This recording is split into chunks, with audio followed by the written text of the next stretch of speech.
This is the MG6 liftback, as you can see right here, and it is the perfect car for wagon aficionados who don't want to be classified under having the taste of older people.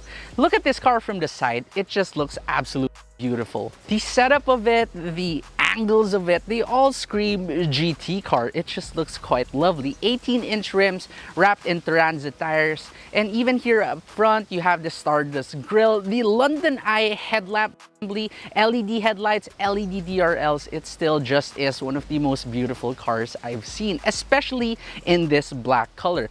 Other things over here are just some chrome, not too much, so it would cater to both the younger audience as well as the older ones. And you even have this beautiful trophy badge right here, but only on the driver's side. Over at the back is the piece de resistance of the MG6. So you do have this trunk right here, but it isn't truly a trunk. Instead, once you lift it up, you reveal the lift back part of it, where you can put so much things under here. Unfortunately, despite the size of this trunk, you don't even get a full-size spare tire. It is still just a donut, but at least it's better than just having a tire repair kit.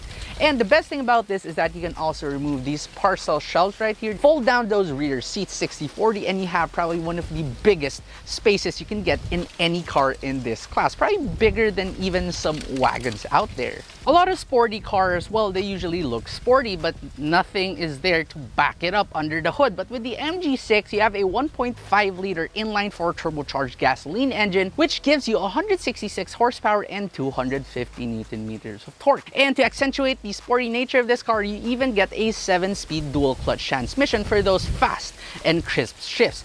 In the city, you can do around 7.6 kilometers per liter, pretty respectable. This is in heavy traffic. And on the highway, you can do about 16.1 kilometers per liter. How's that for a GT car?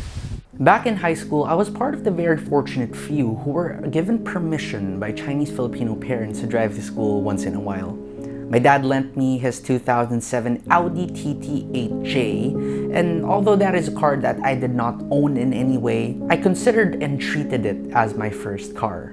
That car may now be long gone, but unbeknownst to a 17-year-old who at that time just learned how to drive, it would be a glimpse into the industry that he will be entering, motoring.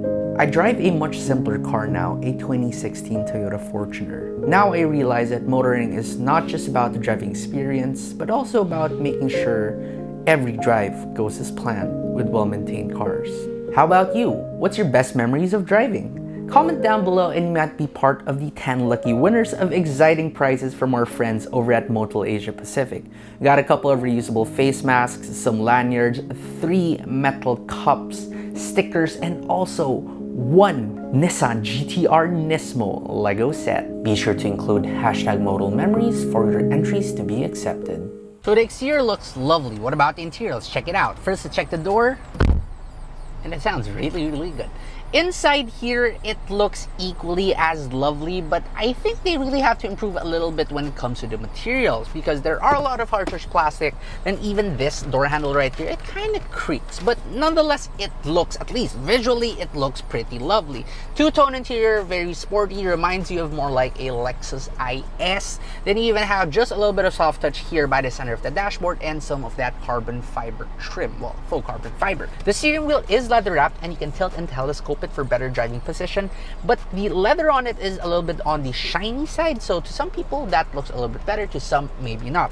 It is multifunction with paddle shifters too. Your instrument cluster is partly digital. There is a 7-inch screen right there which shows your trip computer, but your main gauges, your speedometer and tachometer, they are still analog, which is always good for a very sporty looking car. Towards the middle is this screen right here with wired Apple CarPlay only, and while it is responsive, I think what they do have to improve on right here is the reverse camera, because although you do get one, it's not exactly the clearest. But again, for this price point, it's hard to say so much things about this car. It is still pretty good overall. Down below is a single zone climate control, more of this faux carbon fiber trim on it, and you also get an electronic parking brake with auto hold. Plus, you get 6 airbags in this car, and you also get the usual safety features such as ABS with EBD, traction control, and all that stuff.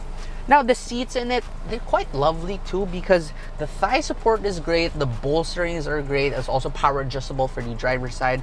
Fortunately, the passenger side only gets manual adjustments. Up top though is a sunroof, but it's probably one of the smallest sunroofs that I've seen on any car. And now here over at the back, let's check the door first. And that sounds pretty good. It sounds very European, very vault-like. Back here, you have an abundance of space. Your legroom is great. Your headroom could be improved a little bit, but at least there is some sort of cutout on the headliner for some additional headroom. I'd say if you're 5'10" and below, you're gonna be very comfortable here. The seats are quite relaxing too. I mean, the thigh support is great, the recline is about alright too, and you also get all these two-tone black and red. For some toys, you do get your own armrest with 2 cup holders and your air vents, plus you also get 2 map pockets, plus bottle holders on the side. And seating 3 people in this car, it's doable for short journeys because the car is a little bit on the wide side, although the transmission tunnel is moderately high. So overall, still best reserve this for 2 people. So now we drive the MG6 Trophy, and I really love the power that this car gives you. You know that it really is tuned to be a sports sedan because when you just floor this car, that transmission is quick to respond, and being a dual clutch transmission, you will barely feel the gear shifts. It's just really, really crisp, and it's just so damn responsive. Plus, there is a turbo lag, but after you get through that initial turbo lag, the torque hit that this car gives you is simply excellent. You really know that this car is made to be driven fast.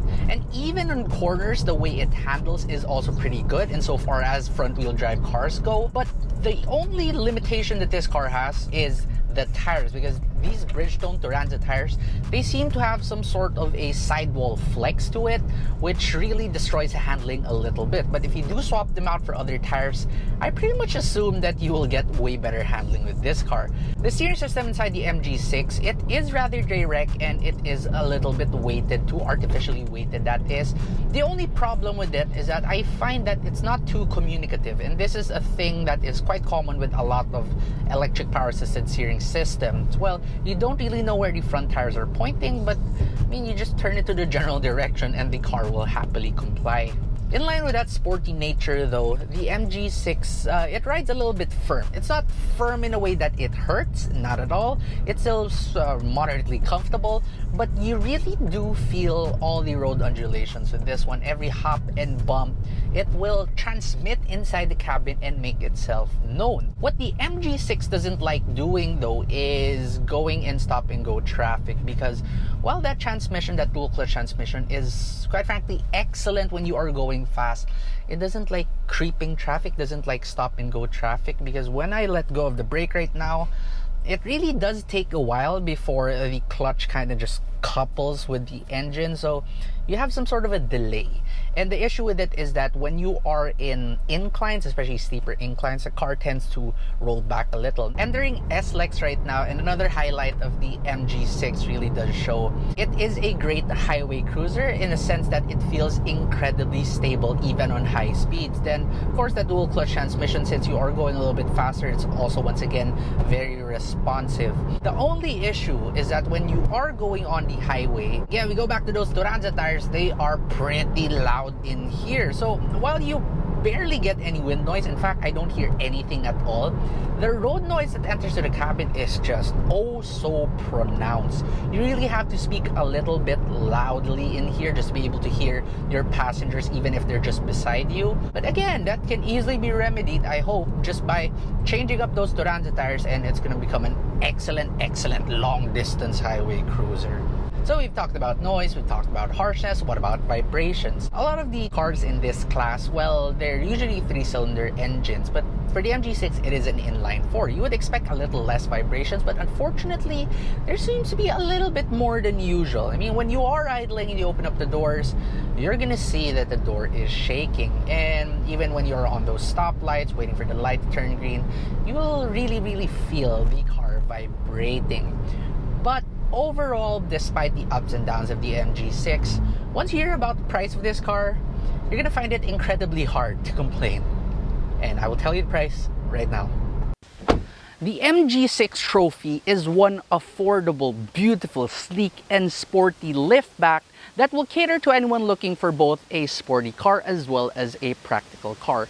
To get any other car nearing this equipment and this type of performance, you easily would have to spend 2 or 3 times more the amount.